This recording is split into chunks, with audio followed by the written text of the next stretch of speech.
गायक हैं। उन्होंने अपने कथाओं और भजनों से लोगों का दिल जीत लिया है। महज 27 वर्ष की ही उम्र में जया किशोरी जी एक कथावाचक बन चुकी हैं। उन्होंने बचपन से ही उनका आध्यात्म से लगाव था। बचपन से ही भजन सुनना पसंद करती थी। जया किशोरी की कथा में लोग लाखों की संख्या में भीड़ इकट्ठा होती है। ऐसा नहीं है कि सिर्फ देश में ही उनके चाहने वाले हैं। जया किशोरी की कथा और भजनों को सुनने के लिए लोग विदेशों से भी आते हैं। तो जया किशोरी ने बताया कि कभी किसी में फर्क नहीं करना चाहिए। आखिर क्यों लोग लड़के और लड़कियों में फर्क करते हैं? जया किशोरी जी ने क्या बताया? आखिर जब किसी के घर एक बेटा पैदा होता है, लड़का का जन्म होता है, तो लोग खूब खुशियां मनाते हैं। क्यों ऐसा होता है कि जब बेटियां पैदा होती हैं तो लोग ये सोचते हैं कि लड़का पैदा होता तो ज़्यादा अच्छा होता। जिन लोगों के घर लड़कियां पैदा होती हैं उन्हें हर कोई ये क्यों कहता है कि एक लड़का तो होना चाहिए। क्या लड़कियां लड़कों के बराबर रही हैं? आखिर हम इसमें भेदभाव क्यों कर रहे हैं?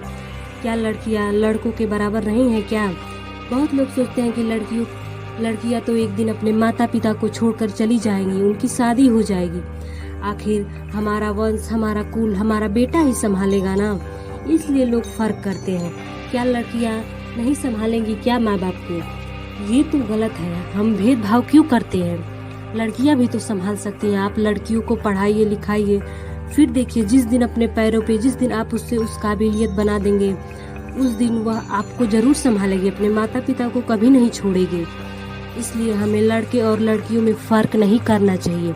चाहे कोई चीज हो, हमें किसी चीज में फर्क नहीं करना चाहिए जब भगवान ने सबको इक्वल बनाया है। तो जया किशोरी ने अपने एक इंटरव्यू के दौरान बताया कि लड़के और लड़कियों में फर्क नहीं करना चाहिए। आइए बताते हैं कि उन्होंने क्या बताया कि फर्क नहीं करना चाहिए।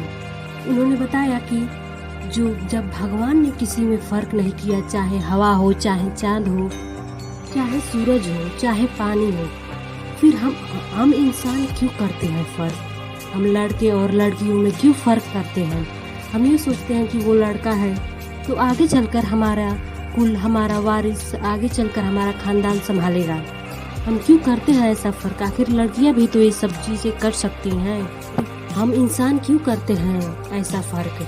बहुत लोग होते हैं जो कहते हैं, जैसे कुछ पेरेंट्स होते हैं कि लड़के और लड़कियों की शादी करने के बाद हमने गंगा नहा लिया। तो क्या आप शादी करके ही गंगा नहा लिए क्या? नहीं।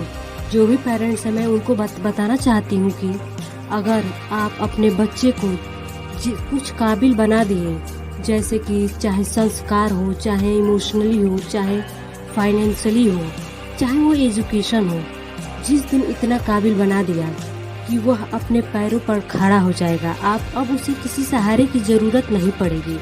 चाहे वह कुछ भी हो, चाहे वह पैसा हो, धन हो, दौलत हो, जिस दिन उसे किसी की सहारे की ज़रूरत नहीं पड़ेगी, उस काबिल आप उसे बना देंगे, उस दिन आप समझ लीजिएगा कि गंगा नहा लिया।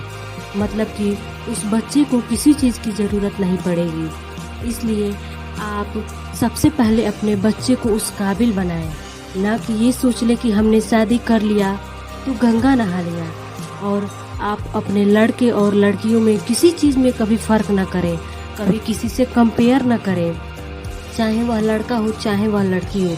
अगर आप लड़कियों को भी पढ़ाएंगे, अगर उसको पढ़ाने के बाद तो भी वह आगे चलकर नाम करेगी, नाम रोशन करेगी। उस काबिल बना दीजिए उस लड़की को।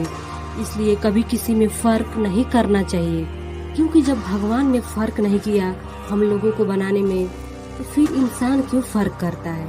जब भगवान ने हम सबको इक्वल बनाया है, चाहे वह कोई गुण हो, क्वालिटी हो, चाहे कुछ भी हो, जब भगवान ने हम सबको एक जैसा बनाया है, फिर हम क्यों करते हैं ऐसे?